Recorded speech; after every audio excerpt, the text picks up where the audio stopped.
Liam locked his car and strode toward the lift, shoving his code keys in his pocket. A lift was already waiting on the sub-level, and he stepped inside, pressing his palm to the control panel so the AI could read his print.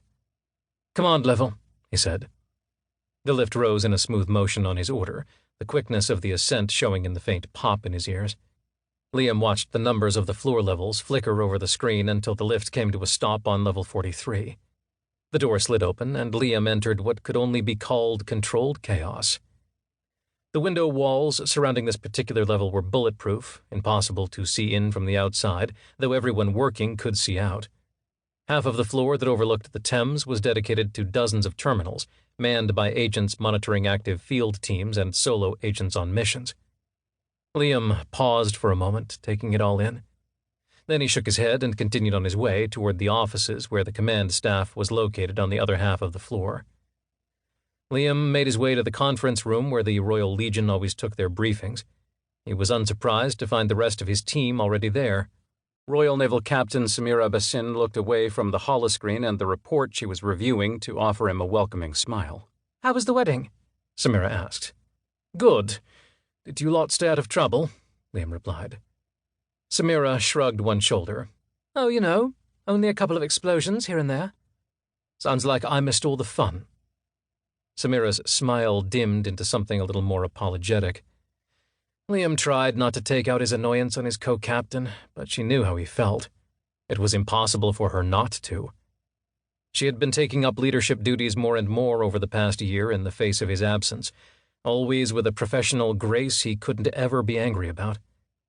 They had co-led the Royal Legion for over half a decade, and Liam missed fighting by her side more than he was willing to admit. Samira was a close friend and confidant, the South Asian officer someone whom Liam admired considerably. Liam knew full captaincy would go to her when he ever stepped aside. Liam wouldn't begrudge her the authority or the rank whenever that decision was made. Out of everyone who would have stepped into his position, he trusted Samira the most. Liam would be highly displeased if the brass didn't give it to her. "Do you think they'll allow you on the field this time?" Tariq Hamid asked. Like Liam, he was dressed in a service uniform, the dark blue shirt pulled tight across his broad shoulders. Liam took a seat beside Samira, eyeing the older man from across the table. "I can only hope so." Tariq made a face that expressed exactly how Liam felt. "We keep saying we need you and your power. You're our aviator, mate." "I know."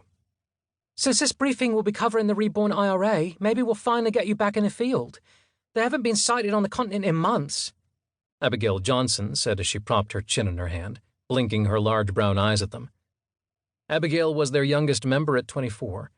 Born to a poor family on a council estate in the East End of Greater London, she'd come to the UMG after being at the wrong place at the wrong time when a splice bomb had gone off.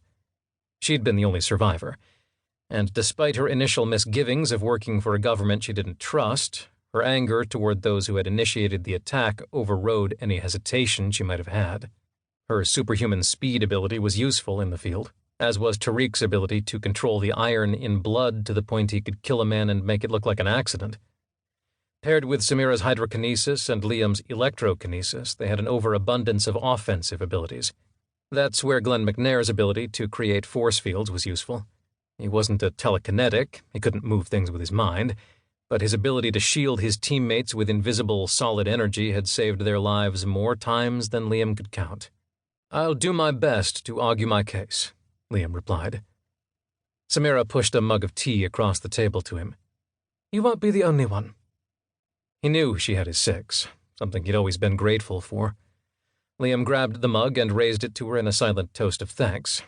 He took a quick sip before setting it aside so he could log into his terminal.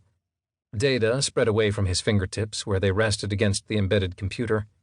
Liam accessed the same report the rest of his team was reviewing, managing to get through the first page before the door slid open and Norris Chapman, chief of the United Metahuman Guardians, stepped inside, followed by a familiar blonde-haired figure who made Liam want to freeze in his seat.